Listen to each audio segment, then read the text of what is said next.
Welcome back to Hardball. President Trump has repeatedly argued he can do whatever he wants. Do you hear that? Whatever he wants, saying it's in the Constitution. He says specifically it's in Article 2, which outlines the powers of the presidency. Here he goes. Article 2 allows me to do whatever I want. Article 2 would have allowed me to fire him. When the president does it, it's not illegal? I'm just saying a president under Article 2, it's very strong. Read it. Do you have Article 2? Read it. Also, take a look at one other thing. It's a thing called Article 2. Nobody ever mentions Article 2. It gives me all of these rights at a level that nobody has ever seen before. We don't even talk about Article 2. Then I have an Article 2 where I have the right to do whatever I want as president, but I don't even talk about that. He acts like he's found something in the Dead Sea Scrolls. I mean, everybody knows the Constitution. He's got one thing right. Of course, Article 2 of the Constitution does grant the president executive power. It does not, however, grant him unlimited power. And from the Mueller report, an investigation to the current House impeachment inquiry, the administration, Trump, has refused to comply with subpoenas using the argument that the president's advisors have absolute immunity against having to testify before Congress.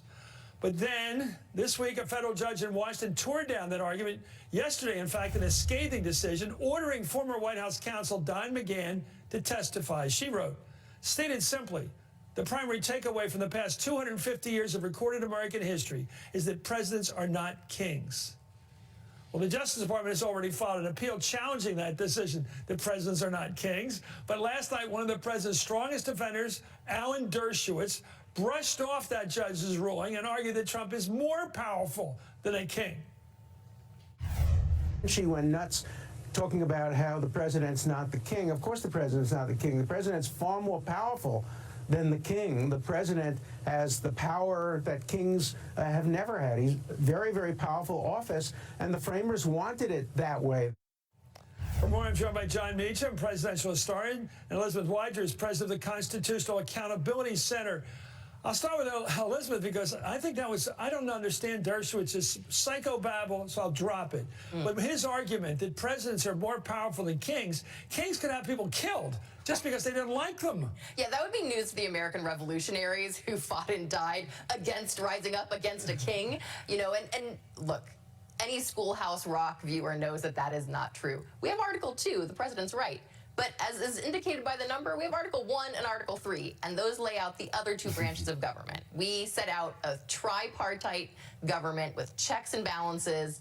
At first, we didn't even have an executive. The Articles of Confederation didn't even have one, so not a king. So, John, if a president has more power than the king, why do we have a procedure for impeachment?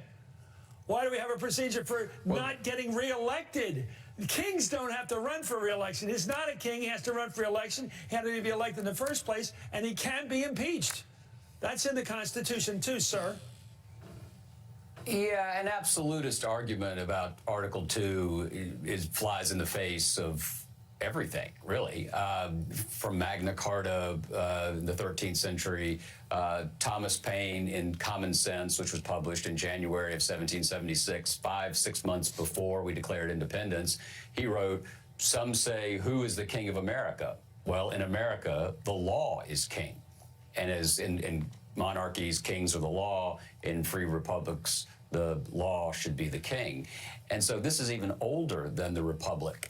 And I think the flirting with and even the full embrace in Dershowitz's case and in Trump's case occasionally with this absolutist ethos, I think is dangerously authoritarian and fundamentally un-American in the sense of our constitutional and political norms.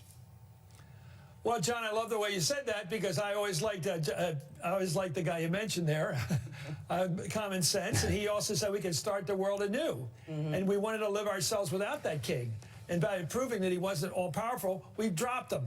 We dropped George III. Thomas Paine was right. Exactly. We can start the world anew. Trump thinks we're living in the old world. Let's talk about this immunity thing. If it's been argued in the last couple of days that if White House aides, administration figures, are immune from testimony, there is no checks and balances. Because if you can't haul them in and force them to testify, there's no way to get evidence in an impeachment process. Absolutely. You know, Congress has its oversight role in our checks and balances system set up by the Constitution. And in order to conduct oversight, they need to get information from executive officers. This has been true since the beginning of the Republic. And what Trump is trying to do is not just push back here or there, which has happened throughout history with administrations, but to have this blanket immunity. And that is what the judge this week really said no go. And we've seen two other judges do that, at least, you know, in the cases involving his accounting firm and tax records. Congress has the right to get this information to do its job. Let's talk about the idea that there's pride in the Senate. And I do think Mitch McConnell, John, is in fact a guy who loves the Senate. A lot of people we disagree with politically love the Senate. They have pride. And my question is, if the Senate doesn't convict this president and remove him from office under an article that talks about obstruction of Congress or obstruction of justice, they're basically saying the president can do what he damn well pleases. No matter what Congress, the Senate run by Republicans, the House run by Democrats, or it flips next time, they're saying this president or any president can do what he damn well wants to if Congress tries to subpoena him. Not one document, not one witness has been forced to come forward from this administration because of a court ruling. That's frightening. Yeah. It is frightening. And, you know, Aaron Burr, of all people, who was one of the demagogues that a lot of the framers had in mind, that kind of person, when they wrote the Constitution, which was to make the legislative power central, said that if a demagogue was ever finally to be stopped, it would happen on the floor of the United States Senate because of the conviction power. And so that is the last arena. And there are a couple of things here just to think about. You know, there's the American presidency since World War II, New Deal, World War II, and then what happened in August of 1945 with the ushering in of the nuclear age, has become unimaginably powerful. This is not, you can't conscript the framers and say to James Madison and Alexander Hamilton, you know, the presidency was going to be like this, because it was just a different universe. We had it in our power not to begin the world over again, as Payne said, but after World War II, we had the power to end the world.